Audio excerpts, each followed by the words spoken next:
ত্রয়োদশ জাতীয় সংসদ নির্বাচনে অংশগ্রহণের জন্য চাঁপাইনবাবগঞ্জের ৩টি আসনের মধ্যে প্রথম মনোনয়ন সংগ্রহ করেছেন জামাতে ইসলাম মনোনীত প্রার্থী মোহাম্মদ নুরুল ইসলাম বুলবুল। বুধবার দুপুরে তিনি চাঁপাইনবাবগঞ্জ ৩ সদর আসনের প্রার্থিতার জন্য রিটার্নিং কর্মকর্তা ও জেলা প্রশাসক মোহাম্মদ সাদাত হোসেন মাসুদের কাছ থেকে মনোনয়নপত্র সংগ্রহ করেন। এ সময় তার সাথে বাংলাদেশ জামাত ইসলামীর নেতা, সাবেক মেয়র অধ্যক্ষ মোহাম্মদ নজরুল ইসলাম, সাবেক সাংসদ অধ্যাপক আলহাজ মোহাম্মদ লতিফুর রহমান, মাওলানা আবু জার গিলাফি ও অধ্যাপক আবু বক্কর সহ দলীয় নেতাকর্মীরা উপস্থিত ছিলেন। মনোনয়ন উত্তোলনের পরে ত্রয়োদশ জাতীয় সংসদ নির্বাচনে জয়ী করাতে তিনি চাঁপাইনবাবগঞ্জ সদর আসনের সর্বস্তরের ভোটারদের কাছে দোয়া ও ভোট প্রত্যাশা করেন।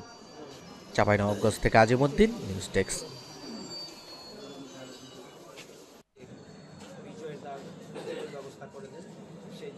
আসন্ন ত্রয়োদশ জাতীয় সংসদ নির্বাচনে এবি পার্টির পক্ষ থেকে সালাম নিন, ঈগল মার্কায় ভোট দিন।